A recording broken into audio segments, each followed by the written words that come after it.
Ladies and gentlemen, dear panelists, welcome to this ESPON week event dedicated to the exchange on how just transition can bring recovery for regions and cities.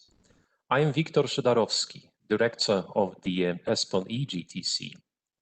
The ESPON is the EU-funded program that wants to connect researchers with policymakers. We are providing territorial evidence for all levels of the governments in the ESPON program countries. And this is the entire EU and the 4 partner countries of Norway, Switzerland, Liechtenstein, and Iceland.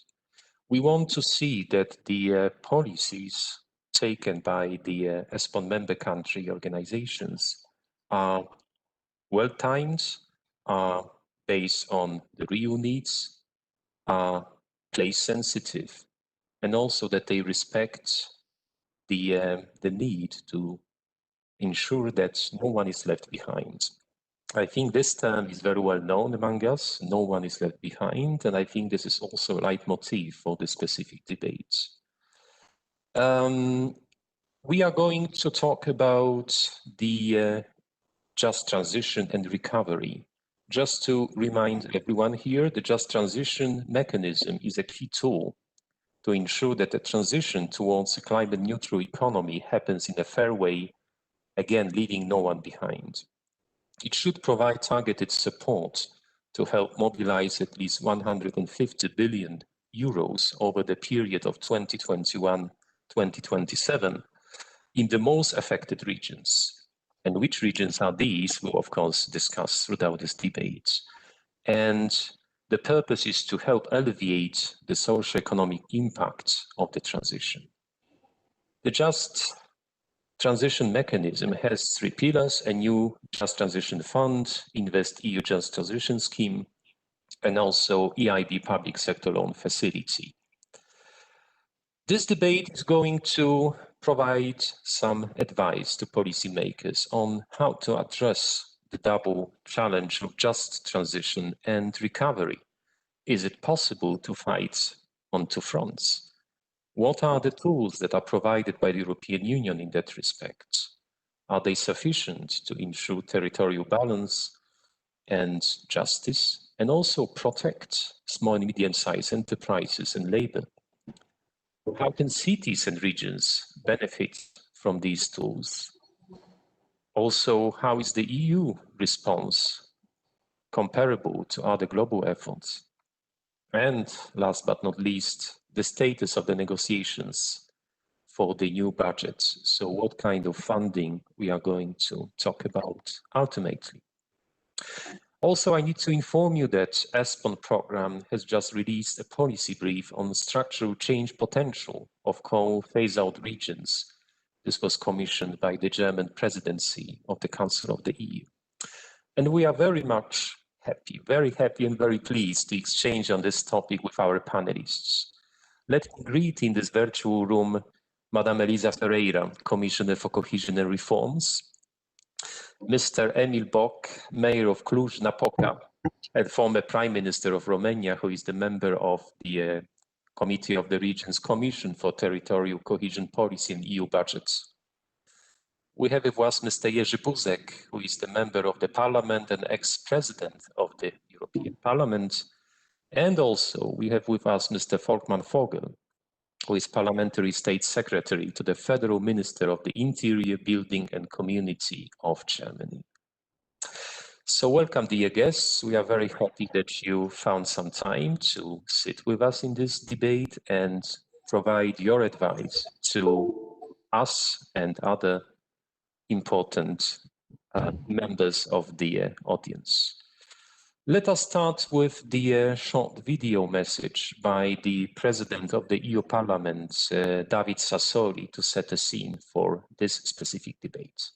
Buongiorno a tutti, vorrei iniziare a ringraziarvi per questo invito e ringraziare i partecipanti di questo evento, le autorità locali, regionali, i rappresentanti delle città, esprimere il mio apprezzamento per il lavoro come attori chiavi nella risposta europea alla crisi del Covid-19.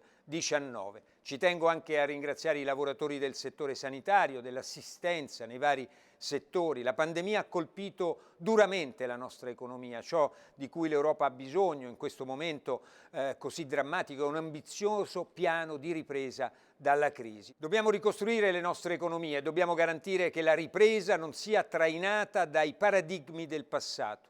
Dovremo utilizzare gli stimoli economici forniti dalle istituzioni pubbliche per cambiare radicalmente i nostri modelli economici, garantire nel contempo una transizione equa, adatta a noi e alle generazioni future.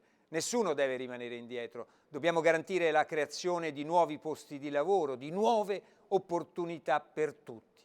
La politica regionale dell'Unione deve rimanere flessibile, deve rimanere efficace per affrontare le sfide legate alla crisi che il Covid ha provocato e la sua concezione, le sue modalità di attuazione la rendono idonea a svolgere un ruolo centrale nella ripresa economica per uscire da questa crisi sanitaria.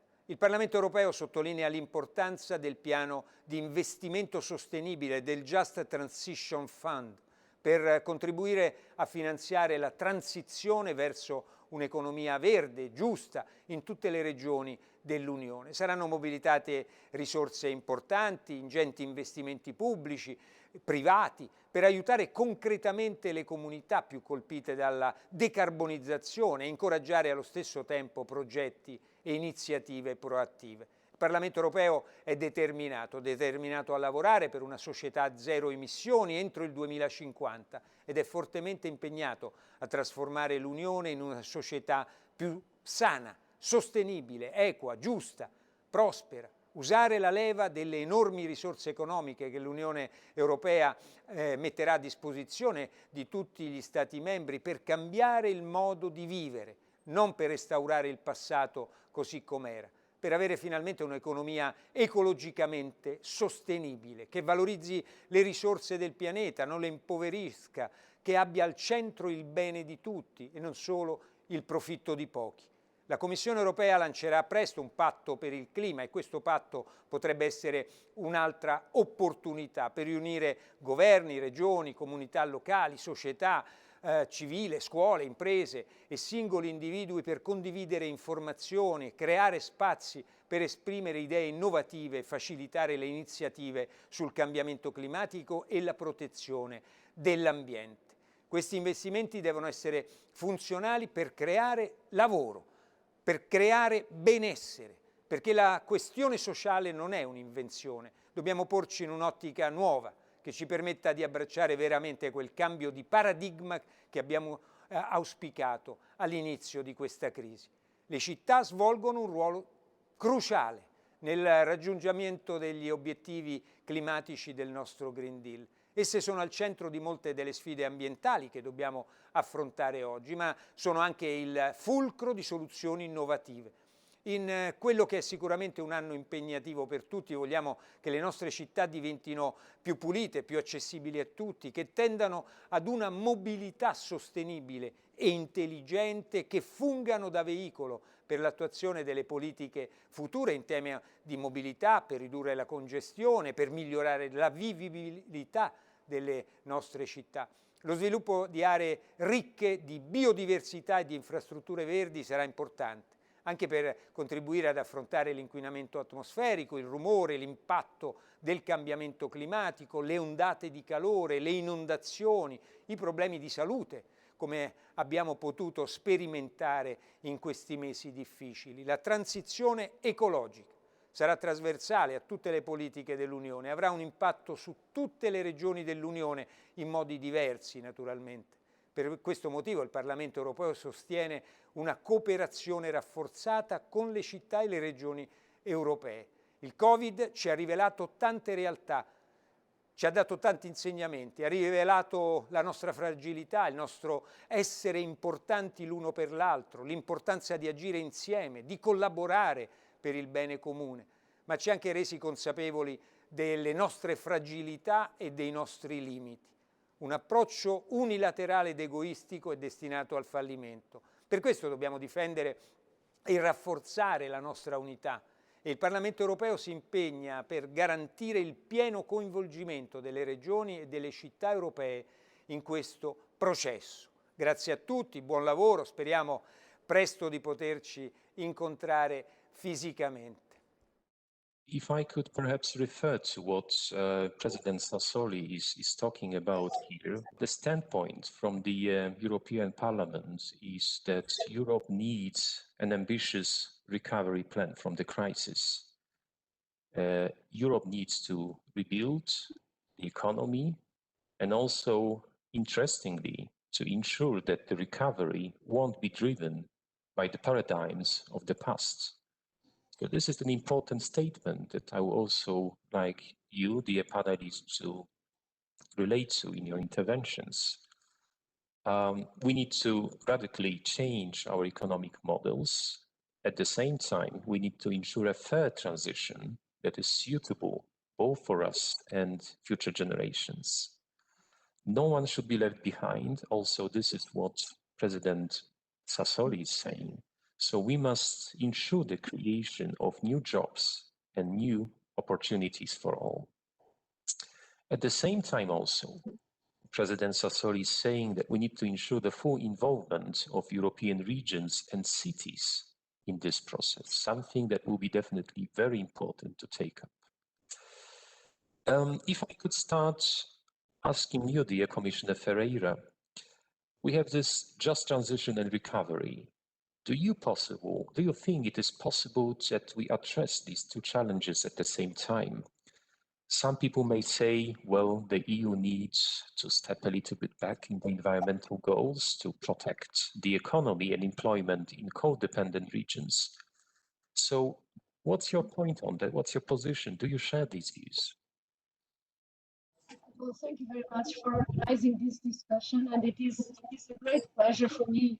In a discussion with you, with Mr. Buzek, with whom I have a very, very close, friendly relationship since he was president in the European Parliament, and of course Mr.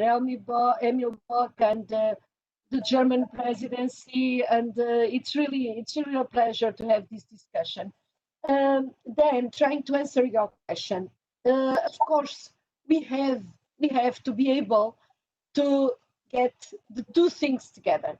We cannot split the world, do a kind of double approach to growth and to development, because we cannot trigger development without considerations in relation to the impact in people, starting with this. So the motto of leaving no one behind in regions or in society is more relevant than ever, because also the pandemic and the consequences, the economic consequences of pandemic are going to increase imbalances inside Europe, definitely. Secondly, we have got to make a recovery that is green, because the planet is telling us every day that we have got to reassess the way in which we have triggered development. And thirdly, we have got to not to repeat what was done before, but to do it in a future-oriented way.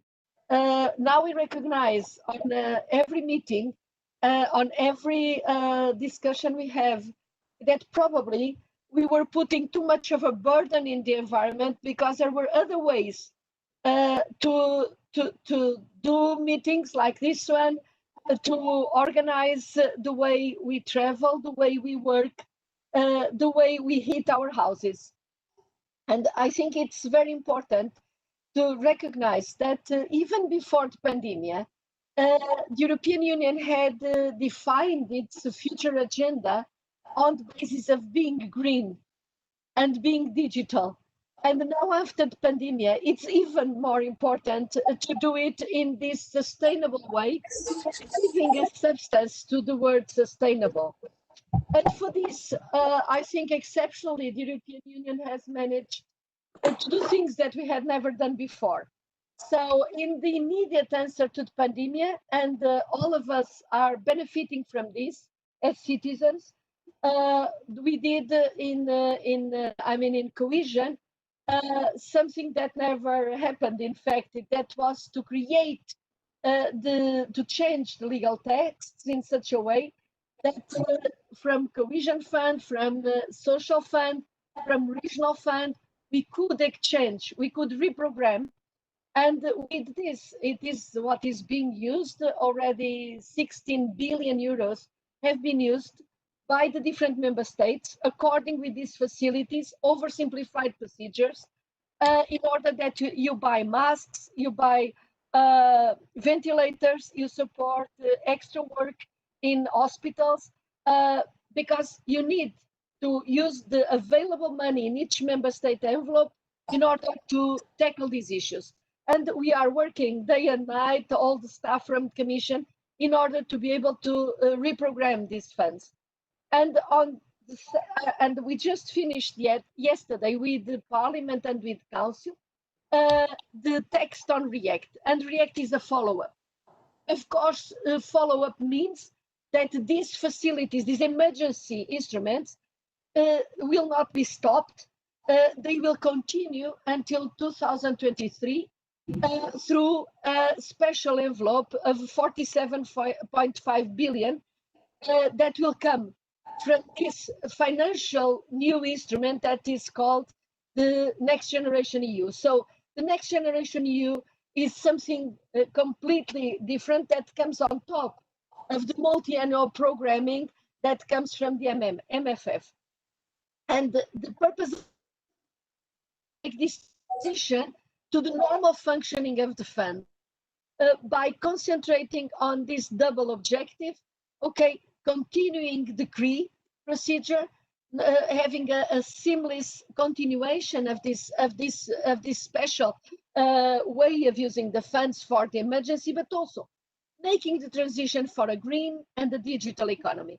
And this is an instrument that adds up to the instrument that for the first time supports reforms, reforms that we want in the Commission to be a kind of organized and harmonized way of using the funds, in the sense a new system in order to change the way you grow.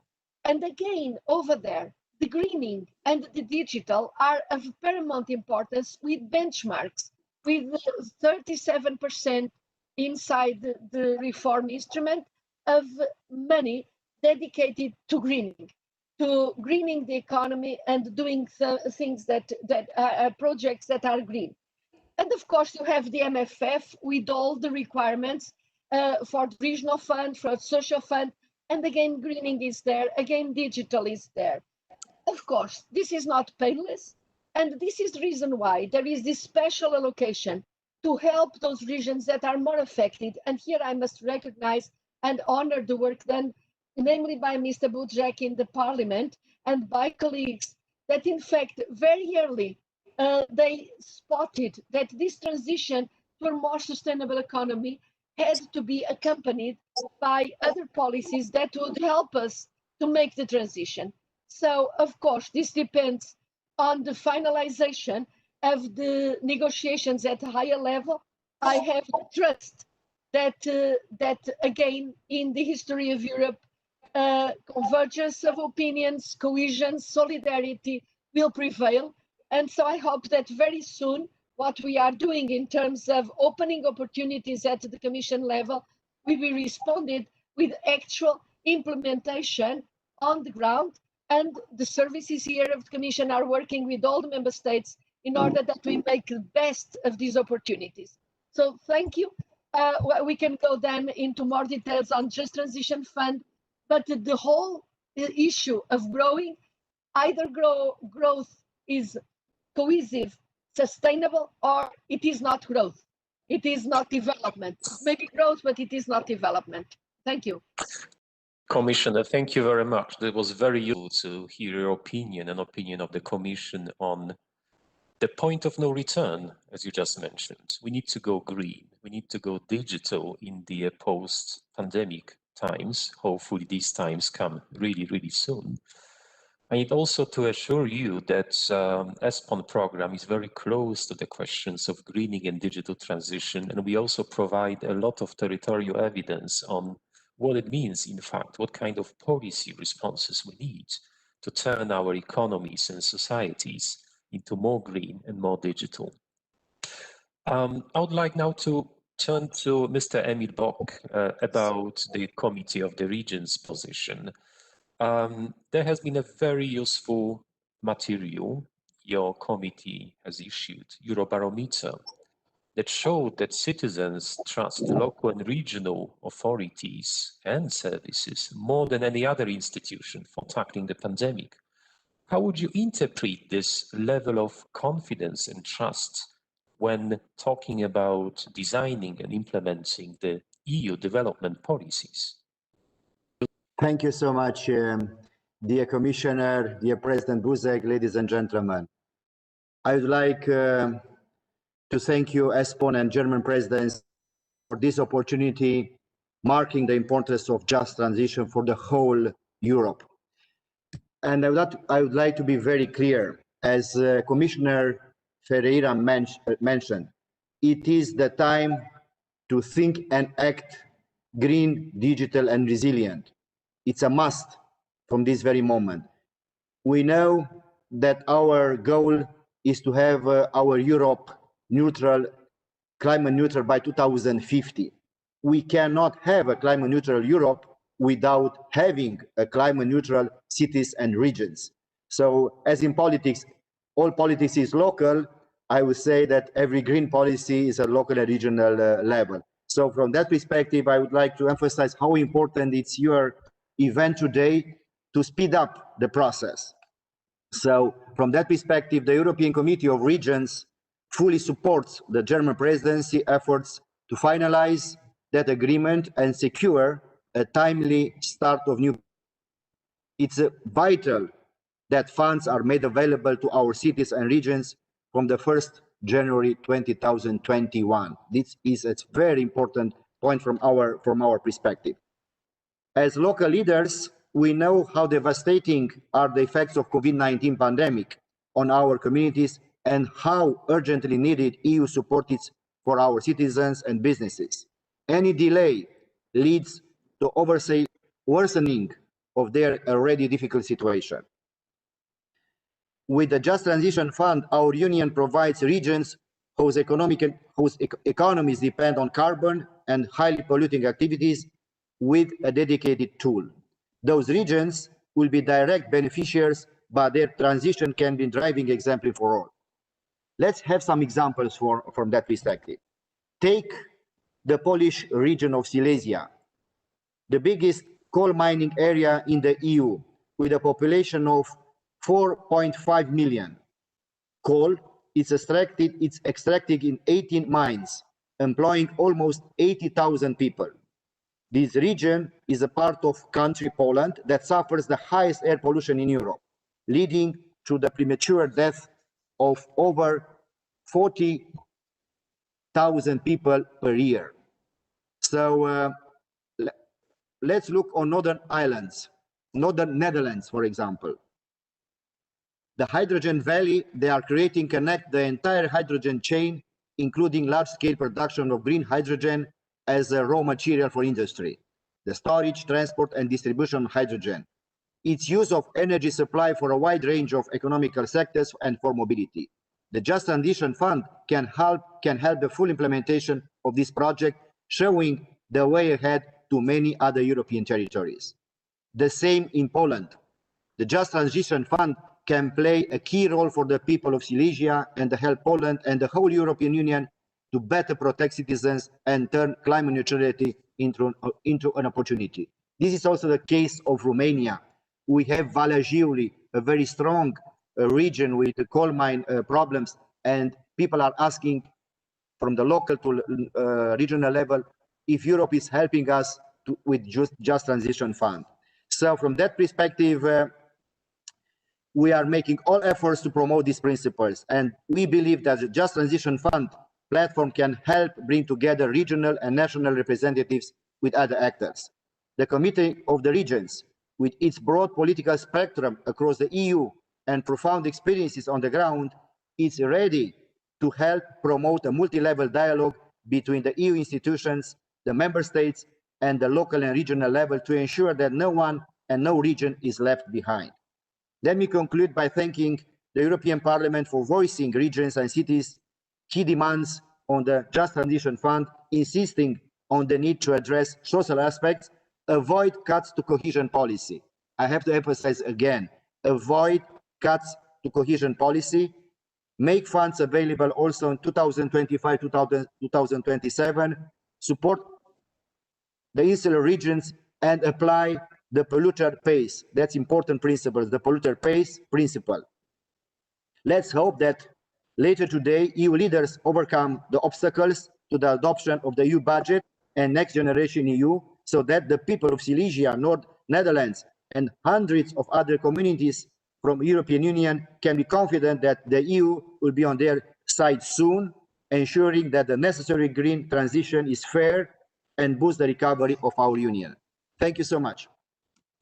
Thank you very much, Mr. Bock. That was extremely important to present the voice of the regions. And I think you also reiterated on three important pillars that, if I can continue from the exchange with Commissioner Ferreira, green, digital, but also resilience. Yes. So that's extremely essential that we discuss the resilience question in that respect. And before I give the floor to Professor Buzek, I would like to cite Professor Jeffrey Sachs, whom we hosted yesterday in our debate.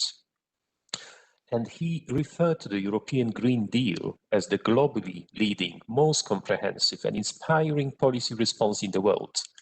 This is his view as the American and an expert in economic transition.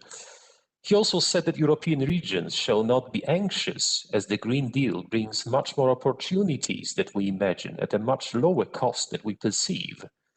And according to Professor Sachs, many European regions have gone through much more difficult transition times and were still able to persevere. He also referred to investments in green knowledge and technologies in these regions. If I can then go to Professor Buzek and ask you about the question of resilience at the local and regional level. You are very much a representative of the such a region, Silesia, and you are also among pioneers of the Just Transition Fund. And also the European Parliament is strongly pushing for a generous financial package. So could you share with us how this Joint Transition Fund could practically support the co-dependent regions in the phasing out process? Moderator, organizers, and Madam Commissioner Ferreira, a great work in the European Commission, about 1 year of your activity, not more yet, saying it quite shortly, and colleague from the Committee of the Regions, colleague Emil Bock. Okay. Well, now it is a responsibility of Committee of Regions, European Parliament, and you are doing excellent work. So congratulations to all your activity. You represent this committee between us today. And let me say, well, back in the previous legislative term, I really called for establishment of such a fund under the new multi-annual financial framework as a new budgetary line. That was very important, new budgetary line. That is the case. And starting from the Committee of Industry, Research and Energy to the whole European Parliament, we could receive support, and new European Commission with Madame von der Leyen and also Commissioner Ferreira took responsibility for all the legislative proposals. Let me say that as far as I remember, in January this year, it was on the table, the proposal by Commissioner Ferreira, how to go forward with the whole idea. Let me say, money, first of all, because it's very important to discuss the issue of money. Original proposal of European Commission and European Parliament, both of us, 40 billion euro, of course, was much better than 16 or 17 billion euro, because we need much more than than 17 billion. But well, we see that it's probably necessary to agree on such a proposal from the Council and European Council, and we should manage with such a money, of course. And we are under the trialogue, of course. I'm present there. We've got our rapporteur from the Committee of the Regions. Excellent cooperation between German presidency. Thank you for that. Mr. Volkmar Vogel and Madam Commissioner Ferreira, our rapporteur. And it was a great progress in the last trialogue. The next one will be in a few days. And we would like to finish this year, of course, the whole work, and together with the budget. So it's very important to have everything ready. You asked a very important, of course, a crucial question, practical vision. What about the scope of support under the Just Transition Fund? Well, of course, it is reskilling or upskilling of workers unemployed. Of course, it's natural because we expect a lot of unemployed in this region. It's about 41 regions, coal regions in European Union. If we add, heavy emission regions, let's say heavy industry regions, it could be maybe 55, 60 regions more or less. But as a core issue for us, coal regions in transition, we've got also a European platform for coal regions in transition, for cooperation, for present the best possible projects for such a transition. Let me say, upskilling, reskilling workers, of course, natural.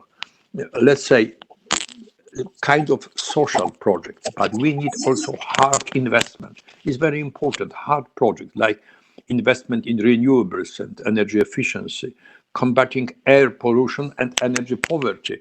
It was mentioned by colleague Emil Bock.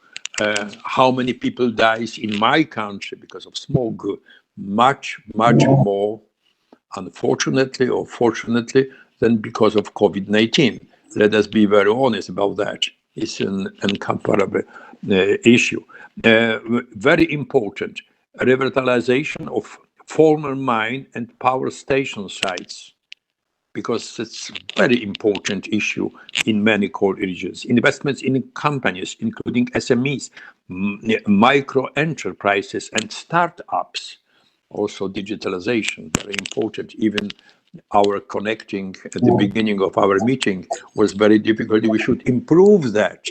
But thanks God, we can see each other and to discuss. Investment in clean urban mobility. Mobility, very important. Investment in silver economy, social innovation, and generally social infrastructure. That's very important, and they can help all our citizens.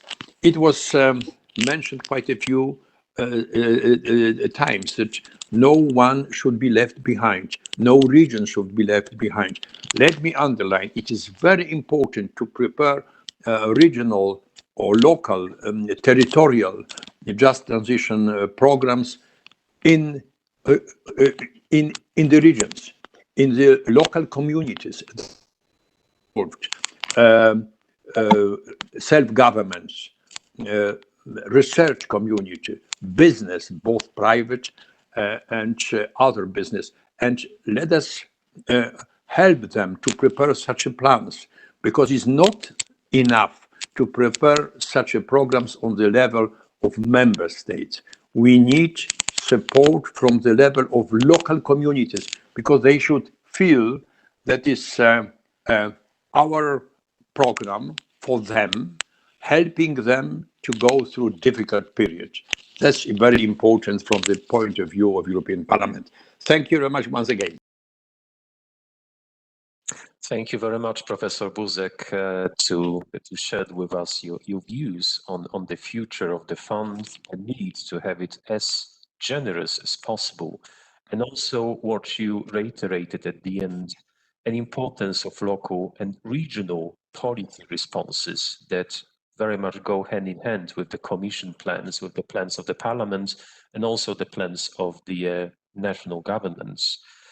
If I could now turn to Mr. Volkmar Vogel about exactly these local and regional policy responses.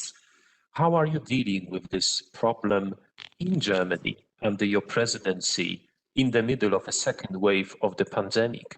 Is it possible to combine it all in some reasonable local and regional policy responses on just transition and recovery? Please.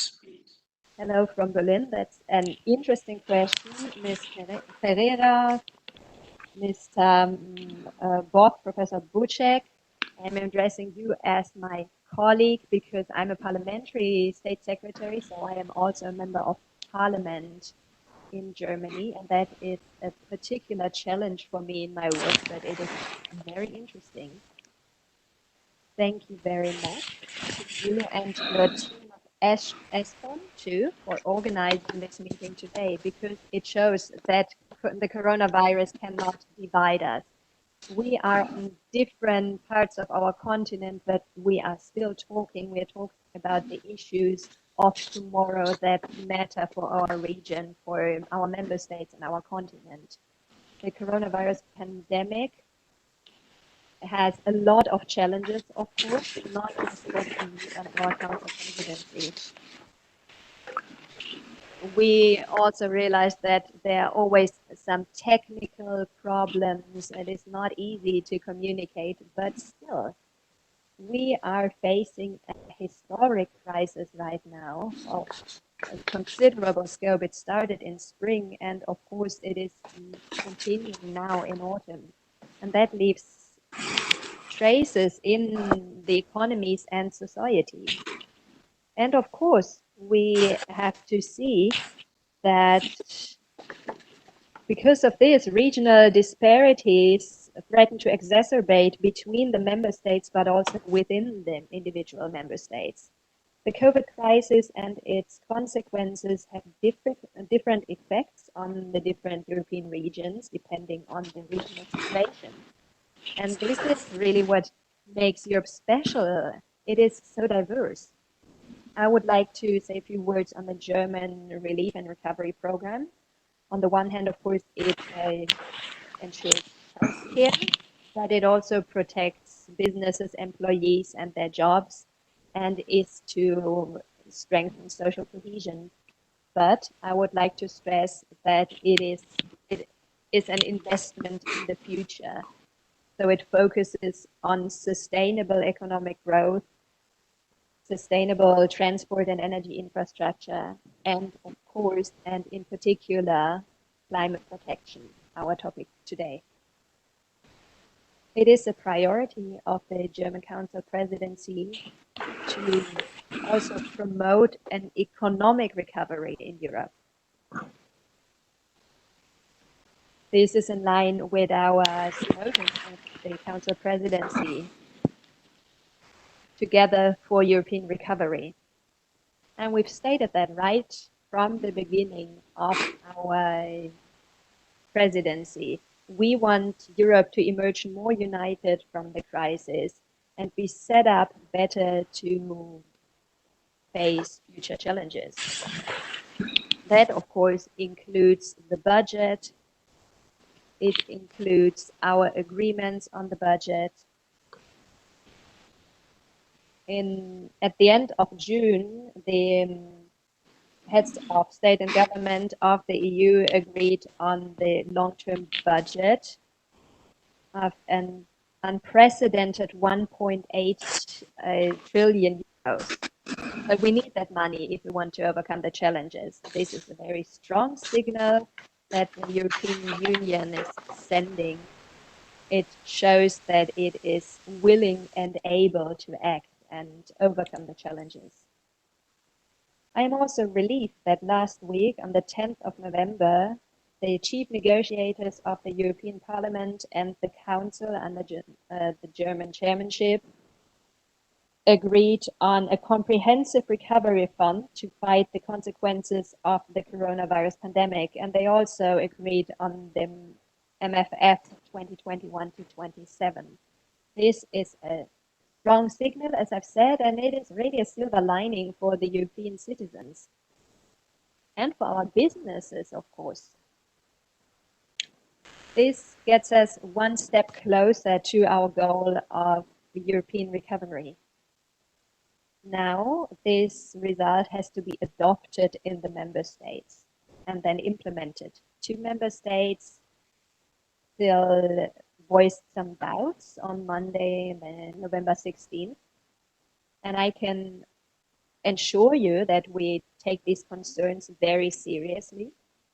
And we are trying to find a quick solution with all our partners. Because we know that Europe is waiting for this COVID recovery fund. We finally need to get the money where it is needed to millions of people and many, many businesses, especially SMEs in Europe, whose livelihoods have come under threat by the pandemic. And this is why I can only appeal to all the policymakers to really take this situation very seriously and come to an agreement.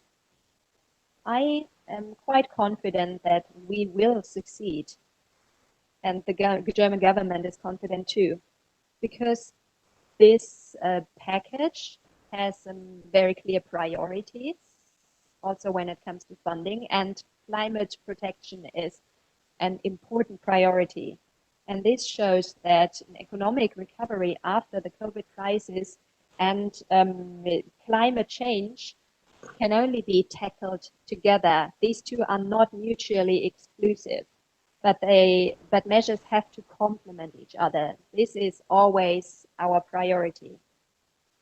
We must not ignore the challenge of climate change, and we cannot postpone the issue, but we have to make development more sustainable now, especially when it comes to energy generation.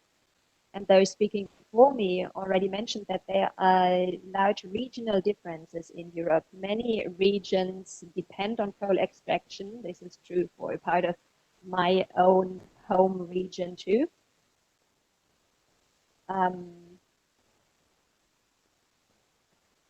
So either coal or lignite. And of course, I can only say that coal extraction, be it in Silesia or be it in Germany or elsewhere, has long been a pillar of the regional identity in this region. And often it's also the biggest employer in the regions. Why am I saying that? Well, it has to be a matter of course that we offer special support to regions affected by coal phase out in all European member states. This idea of a just transition is a binding part of climate protection measures in Europe and also globally. This is in line with the goal of the European Union to strengthen economic, social, and territorial cohesion, and with a particular focus on regions affected by industrial change. And if I talk about regions, then of course I talk about home regions. And this kind of just transition and social cohesion is also at the foundation of the federal government's regional development policy approach. Its goal is an active structural policy to achieve equilibrium conditions. And of course, European structural funds play a very important role here. And I would like to thank the European Union, the Commission, and all those involved in the process for supporting my home region too. My home region is Thuringia. It was really a blessing to receive these funds to support structural change in my region. This European Regional Development Fund, the Social Fund, and other funds were there to help solve structural problems in my own home region. Thank you very much. This is really close to my heart and I'm deeply grateful. But of course, we had to co-finance these funds. we have our own regional development strategy with national funds. And we've had intense discussions with the affected federal states. And we also have a commission representing all stakeholder groups. And based on the recommendation of this commission, we passed an act on structural change in coal mining areas, which aims to offer a long-term and reliable planning framework to the region, mostly lignite mining regions and the businesses, and also to include these stakeholders. Of course, the state is also part of the process to make sure that there's social compatibility of the measures. The coal phase out, of course, means great uncertainty for people. They don't only worry about their jobs, but also about losing their home region and their own identity. And dear colleagues, ladies and gentlemen, we have to address these concerns. We have to take them seriously and disperse them. We need a transparent process to create new structures and new jobs so that the people can remain in their home regions, in their communities, with a good livelihood, and to pass on the baton to the new generations. This is important to us. Colleagues, I would now like to come to a conclusion. I believe that the long-term EU budget, the MMF, and the Recovery Fund give us a good framework to reach an economic recovery and a just transition in coal mining regions. It will be important to include the affected regions in the development and implementation of the programs, because the regions in Europe know best and have the most detailed knowledge what is needed on the ground and which measures are going to be effective. At the same time, however, this process needs to be managed by the member states to ensure that the interests of European regions are met, because we know that the regions are what makes Europe strong. The regions are what makes Europe diverse. And this is really a local advantage that we have when competing with other parts of the world. Thank you. Mr. Vogel, thank you very much for your intervention that actually touched upon a lot of things that the German presidency stakeholders mean as very important, as essential for succeeding with the transition. And this is exactly what I would like to ask all of you, dear panelists, for some quick reaction. We also gather some questions from the audience, from the regions and cities concerned. And in the along this line of, well, that no one is going to be left behind, there are some specific concerns, as you say, Mr. Vogel. One of them is, well, how to keep the businesses, how to keep the citizens involved in this transformation, how to convince people from coal regions that the energy transformation is beneficial for them in the long term. Do we know of any good practices? Can you share with us any advice that would somehow mobilize the people from these regions, the businesses in these regions, that certain support will be offered? And what is the role of different authorities in that respect? Who would like to reflect on it from you? I think if I may say a few words. Since the very beginning of the project, we just counted on European platform for cooperation of coal regions in transition. Very important, 41 regions altogether, and all the good practices from Spain, from Germany, from Czech Republic were on the table since the very beginning. It's very, very important. Now in this year, 2020, they had altogether 12 or 13 million euro for cooperation, nothing else, not for hard projects, for cooperation. It's a lot of money, 12 or 13 million euros. And they are cooperating very, very effectively. That's one thing very important. And let me underline another issue: enhance the role of self-governments. Why? Because they should feel in the regions something like ownership of the territorial just transition plans.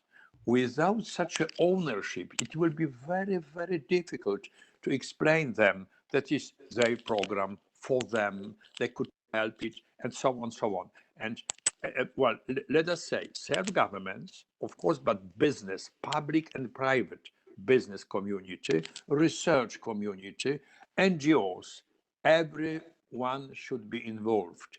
And it depends, as a matter of fact, on member states.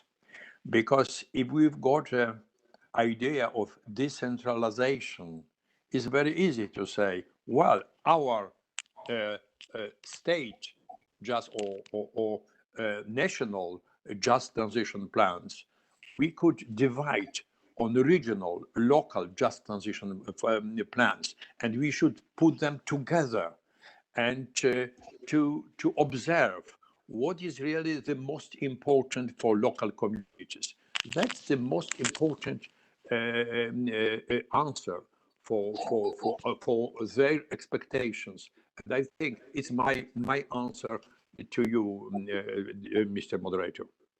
Thank you very much, Professor Buzek. Mr. Vogel, you also raised your hand and wanted to share, but very quick reactions because we are approaching the end of the debate. So very quick reflections, please.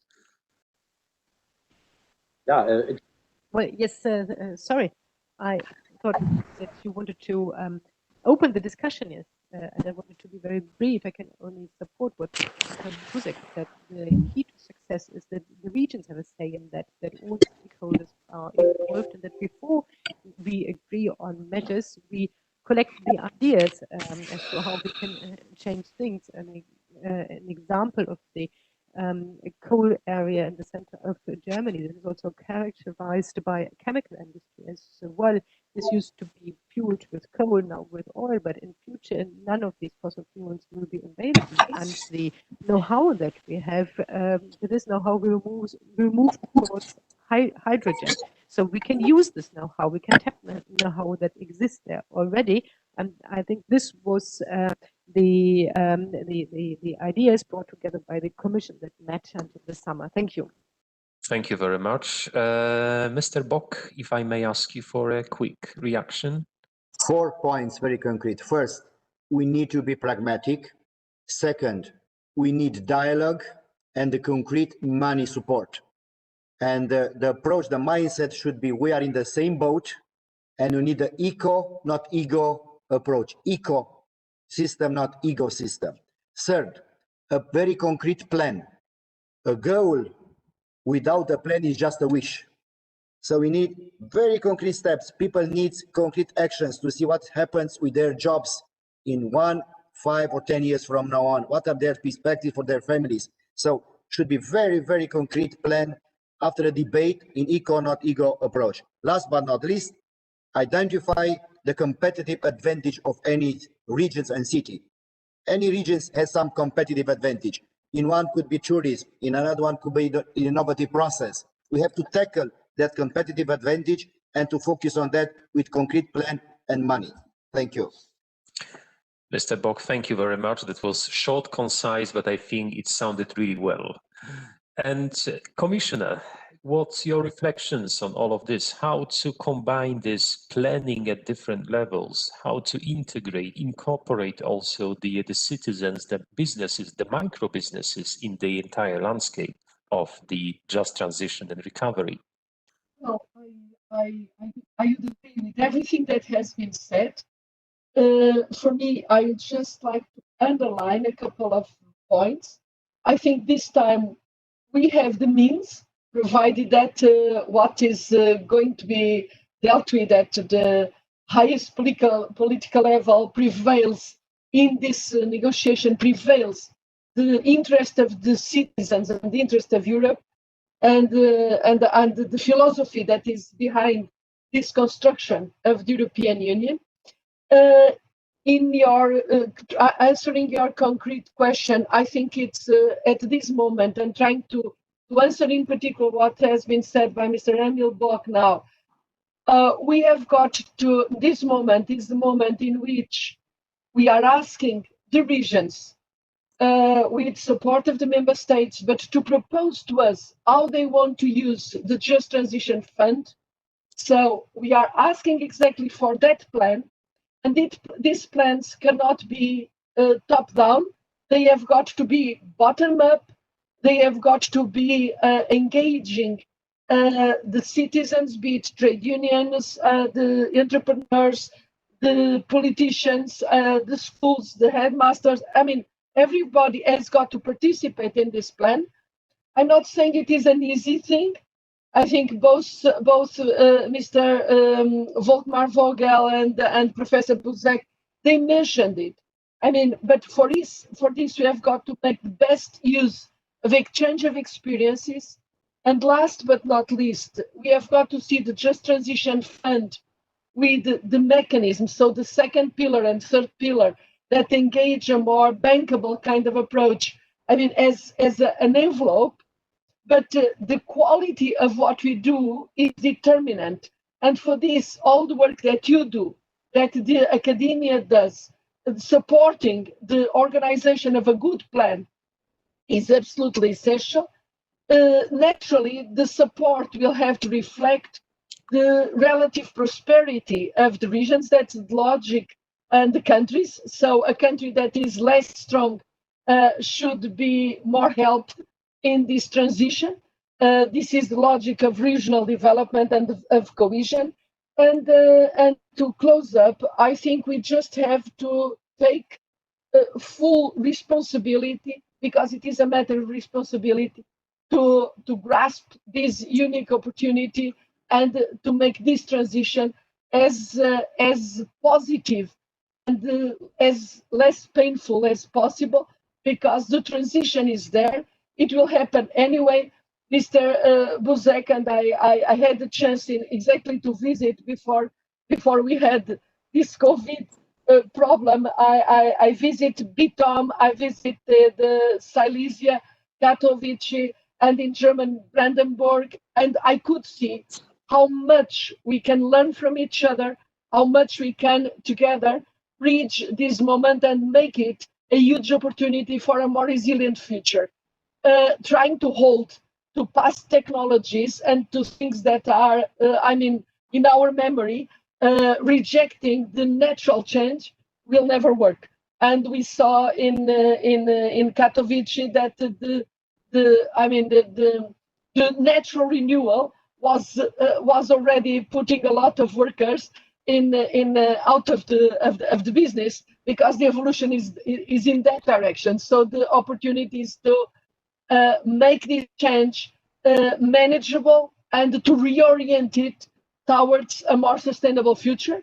It's not easy. That's why we are here. That's why there is support, and that's why organizations like you are so essential, because it puts people together, thinking together for a better future. Thank you.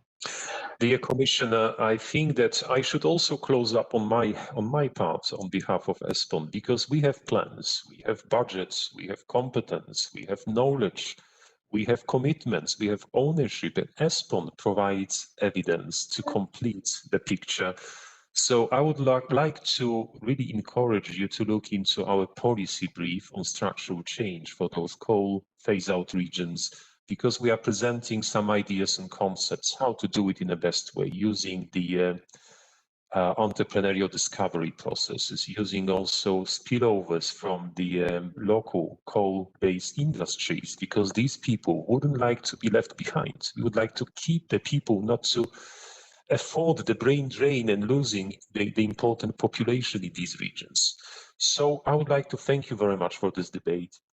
Commissioner Ferreira, Mayor Bock, Professor Buzek, and State Secretary Vogel. I do hope this was a very good and inspiring moment for all of us.